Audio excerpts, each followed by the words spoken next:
বলিউডের জনপ্রিয় তারকা জুটি অভিষেক বচ্চন ও ঐশ্বরিয়া রাই বচ্চন। তবে কিছুদিন ধরে এই তারকা জুটির বিচ্ছেদের গুঞ্জন চলে আসছে। শোনা যাচ্ছে অভিষেক বচ্চনের পরকীয়ার জন্যই দূরত্ব বেড়েছে ঐশ্বরিয়ার সঙ্গে। এবার সেই গুঞ্জন আরও বাড়িয়ে দিলেন বিশ্বসুন্দরী ঐশ্বরিয়া নিজেই।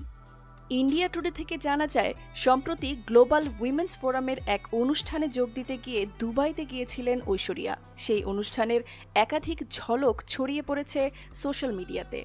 সেই অনুষ্ঠানে রূপালী কাজ করা নীল গাউনে আলো ছড়িয়েছেন অভিনেত্রী। খোলা চুলে উঠেছেন মঞ্চে।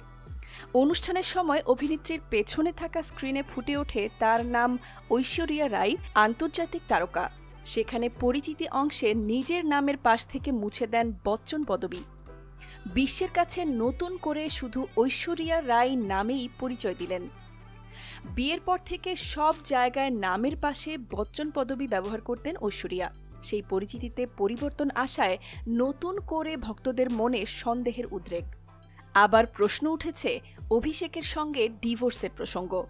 অনেকেই বলছেন, তাহলে কি ভেঙেই যাচ্ছে এই জুটির 17 বছরের দাম্পত্য?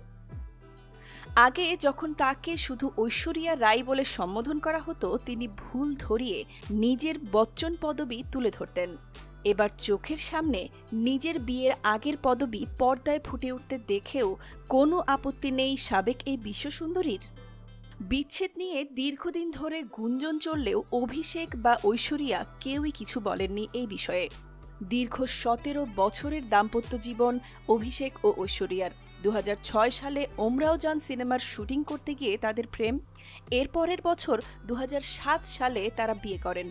আর 2011 সালে তাদের কোল জুড়ে আসে প্রথম কন্যা সন্তান আরাধ্যা বচ্চন। বর্তমানে মেয়ে আর নিজের কাজ নিয়েই ব্যস্ত অভিনেত্রী। চলতি বছরের শুরুতেই সামনে এসেছিল ঐশ্বরিয়া আর অভিষেক বচ্চন থাকছেন না আর এক ছাদের তলায়। জলসা বাংলো ছেড়ে মেয়েকে নিয়ে নিজের মায়ের কাছে চলে গিয়েছিলেন তিনি। এরপরই অনন্ত আম্বানি ও রাধিকা মার্চেন্টের বিয়ের অনুষ্ঠানে বচ্চন পরিবারের সঙ্গে না গিয়ে আলাদা যান ঐশ্বর্য আরাধ্যা। এরপর থেকেই একের পর এক শিরোনামে উঠে আসে তাদের ডিভোর্সের গুঞ্জন। এমনকি নভেম্বর মাসে বউকে জন্মদিনের শুভেচ্ছাও জানাননি অভিষেক বচ্চন।